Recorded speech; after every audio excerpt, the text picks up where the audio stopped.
South ఇండియాలోని అతి తక్కువ ధరలకి రత్నాలనందించే ఏకైక సంస్థ 6JVR.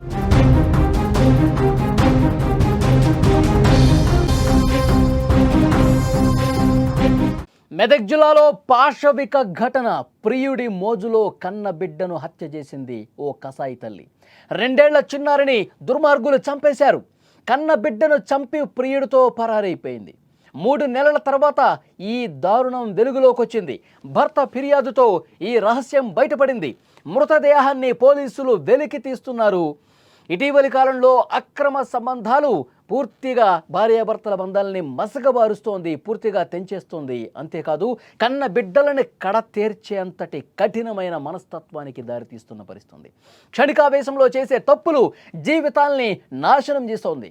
అభం శుభం తెలియని పిల్లల ప్రాణాలు కూడా తీస్తున్నాయి. పరాయి మనిషిపై ఉండే మోజు మనిషిలో మానవత్వాన్ని పూర్తిగా చంపేస్తోంది. తన రక్తం పంచుకు పుట్టిన బిడ్డను కూడా చంపేంత కసాయిగా మారిపోతోంది తల్లి. మాతృత్వం అనే బంధాన్ని పూర్తిగా కాలరాస్తూ తన కడుపున పుట్టిన బిడ్డకే నరకాన్ని చూపించి ఆఖరికి ఆమె ప్రాణాలు కూడా తీసేసింది. ఈ ఘటన మెదక్ జిల్లాలో వెలుగు చూసింది. ప్రియుడి మోజులో పడిన ఓ కసాయి తల్లి తన 2 ఏళ్ల కూతుర్ని అత్యంత దారుణంగా చంపేసింది. పాపను కనీసం కనికరం లేకుండా ఒక 10 అడుగుల గుంతలో పాతేసి ప్రియుడితో లేచిపోయింది. ఈ దారుణం ఇప్పుడు ఆలస్యంగా బయటపడింది. మెదక్ జిల్లా శివంపేట మండలం శభాష్పల్లికి చెందిన 22 ఏళ్ల మమతకు 5 ఏళ్ల క్రితం సిద్దిపేట జిల్లా రాయపోలు గ్రామానికి చెందిన భాస్కర్తో పెళ్ళైంది. 2 పిల్లలున్నారు. మమతకు అదే గ్రామానికి చెందిన ఫయాజ్తో వివాహేతర సంబంధం కూడా ఉంది. ఈ క్రమంలో మే 27వ తేదీ నుంచి తన కుమార్తె తనుశ్రీతో కలిసి వెళ్ళిపోయింది.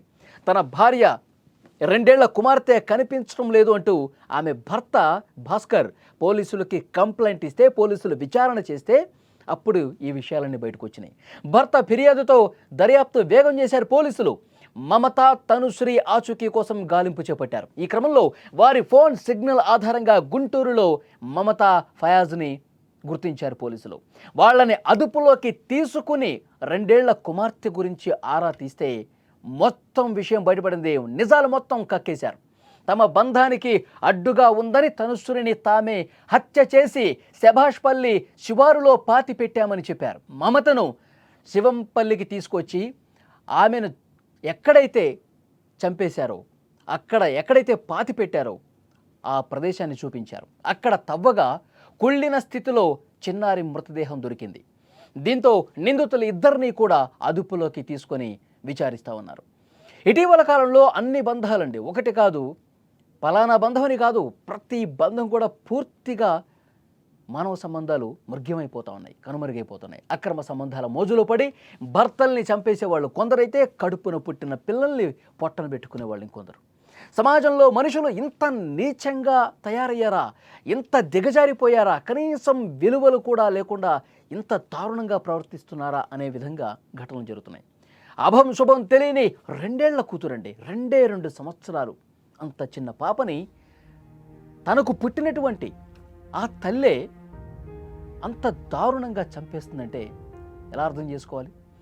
ఆ పాపను అదే తల్లి అతి కిరాతకంగా చంపేసిందంటే ఎలా అర్థం చేసుకోవాలి? ఇంత దుర్మార్గమా? అంటే ప్రియుడి మోజులో పడిపోయి ఎన్ని దుర్మార్గాలు చేస్తూ ఉన్నారో ఈ మధ్యకాలంలో మనం చూస్తున్నాం.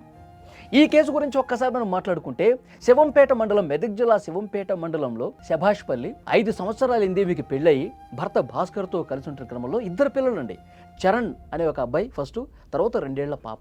ఈ 2 ఏళ్ల పాప తనుశ్రీ. అయితే భర్తకి సరిగా మాటలు అర్థమయ్యే విధంగా మాట్లాడటం రాదు, అదొక బలహీనత ఉంది. నత్తిగా మాట్లాడటం ఏదో ఉంది. దాన్ని సాకుగా చూపించింది. ఎందుకంటే అప్పటికే ఇంకొకరితో వివాహేతర బంధంలో ఉంది ఈ మహాతల్లి. అతనితో కలిసి ఉండటం కోసం ఒక నాటకం ఆడి, ఒక డ్రామా ప్లే చేసి నాకు ఇష్టం లేని పెళ్లి చేశారు, నాకు ఇతనంటే ఇష్టం లేదు, నేను ఇతనితో కలిసి ఉండలేను అని పుట్టింటికి వెళ్ళిపోయింది పిల్లల్ని తీసుకొని. పుట్టింటికి వెళ్ళిపోయి పుట్టింట్లో అబ్బాయిని ఉంచేసింది. ఈ ఫయాజ్తో అక్రమ సంబంధం కొనసాగిస్తూనే ఉంది. మనం ఇక్కడ ఉండొద్దు, మనం వేరే ప్లేస్కి వెళ్ళి బతుకుదాం, నాకు నీతో ఉండాలని ఉంది, నీతో కలిసి బతకాలని ఉంది, నాకు ఎవ్వరు వద్దు, నువ్వే కావాలి అని చెప్పి ఫయాజ్తో మాట్లాడి మనం దూరంగా వెళ్ళిపోదాం అని చెప్పి ముందే ప్లాన్ చేసుకుని కొడుకు పుట్టింట్లోనే పెట్టింది. కొడుకు చరణ్ని పుట్టింట్లోనే పెట్టింది. కుమార్తె 2 సంవత్సరాల తనుశ్రీని కుమార్తెని తీసుకుని ఆ ఫయాజ్ అనేవాడితో కలిసి వెళ్ళిపోయింది. వెళ్ళిపోతూ ఆ శభాష్పల్లి శివారులో ఊరు దాటి కొంచెం బయటికి వెళ్ళారలేదో, ఇదెందుకు మనకి తోక ఎందుకు, మనిద్దరం కలిసి దూరంగా వెళ్ళి బతుకుదాం అని భావించి ఆ ప్రియుడు ఈ మహాతల్లి కలిసి ఏం చేశారంటే ఆ 2 సంవత్సరాల పాప తనుశ్రీని ఊరు చివరికి తీసుకువెళ్ళి అటు నుంచి ఇటు నుంచి 4 వైపుల నుంచి ఎవరు వస్తున్నారో లేదో ఒక్కసారి చెక్ చేసుకొని నిర్మానుష ప్రదేశానికి తీసుకువెళ్ళి ఆ చిన్న పాపను ఒక్కసారి మీరు ఊహించండి, ఇమాజిన్ చేయండి. తన కడుపున పుట్టినటువంటి ఒక చిన్న పాప, 2 సంవత్సరాల పాప, కనీసం నోట్లో నుంచి మాటలు కూడా రాని ఆ పసిగుడ్డును గట్టిగా మెడ మీద చెయ్యి పెట్టి గొంతు పిసికి ఆమె తల్లి తన కడుపున పుట్టినటువంటి ఆ బిడ్డని తన చేతిలోనే గొంతు మీద పిసికి ఊపిరాడకుండా చేసి చంపేసింది. ఎంత దారుణం చూడండి. తల్లి తన బిడ్డను ఇంత దారుణంగా చంపేసుకుంటుందా ఒక ప్రియుడు మోజులో పడిపోయి. ఎంత దుర్మార్గం ఇది. చంపేసి అక్కడే ఒక గోతి తవ్వేసి ఎవరు చూడట్లేదని చెప్పి ఆ గోతిలోనే పాతి పెట్టేసి మళ్ళీ మట్టి కప్పేసి ఏమీ తెలియకుండా గుంటూరు వెళ్ళిపోయారండి.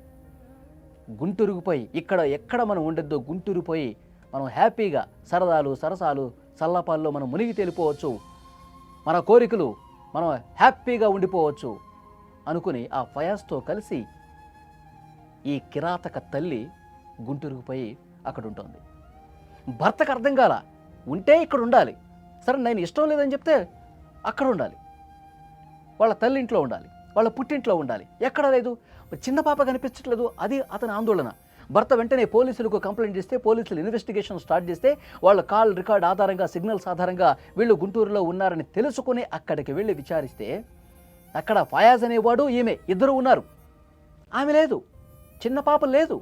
పోలీసులు తమదైన స్టైల్లో విచారిస్తే ఆ చిన్న పాపని ఏం చేశావని చెప్పి గట్టిగా అడిగితే, ఎస్ నేనే చంపేశాను, నా బిడ్డను నేనే చంపేశాను, మాకు అడ్డొస్తుంది, నా సంబంధాలకు అడ్డొస్తుంది కాబట్టి నేనే లేకుండా చేశానని చెప్పి ఎలా చంపింది, ఎక్కడ పాతి పెట్టిందో కూడా పోలీసులకు చెప్తే అక్కడికి వచ్చి జేసీబీ సాయంతో తవ్వకాలు చేస్తున్నారు చూడండి. ఆ పాప మృతదేహం కూడా కనిపించింది. ఎంత దుర్మార్గం చూడండి, ఎంత దారుణం చూడండి. అంటే సమాజం అసలు ఎటుపోతుందో ఏమీ అర్థం కాని పరిస్థితి. కన్నబేగు బంధాలు ఏమైపోతున్నాయో కూడా అర్థం కాని పరిస్థితి కనిపిస్తోంది. కన్న బిడ్డల్ని తల్లులు ఇంత దారుణంగా, కిరాతకంగా, సైకోల్లా మారిపోయి చంపేస్తున్నారంటే ప్రియుడి మోజులో పడిపోయి అక్రమ సంబంధాలు ఎంతటి దారుణాలకు తెగబడుతున్నాయో మనకు అర్థమవుతుంది. ఈ సైకో తల్లిని, ఈ కిరాతక తల్లిని, ఈ దుష్ట తల్లిని ఏం చేయాలి? ఈవిడికి అసలు మనసుందా, ప్రేమ ఉందా, బంధం, ఆ విలువలేమైనా తెలుసా? ప్రియుడు మోజులో పడి కేవలం పడక సుఖం కోసం, ఈ మాట చెప్పడానికి నాకు ఏమాత్రం అభ్యంతరం లేదండి, కేవలం పడక సుఖం కోసం, తన కోరికల కోసం పుట్టినటువంటి బిడ్డల్ని అంత దారుణంగా చంపే వరకు వస్తున్నారంటే ఇలాంటి నీచ్ కమీనే మహిళల్ని, మనుషుల్ని ఏం చేయాలి?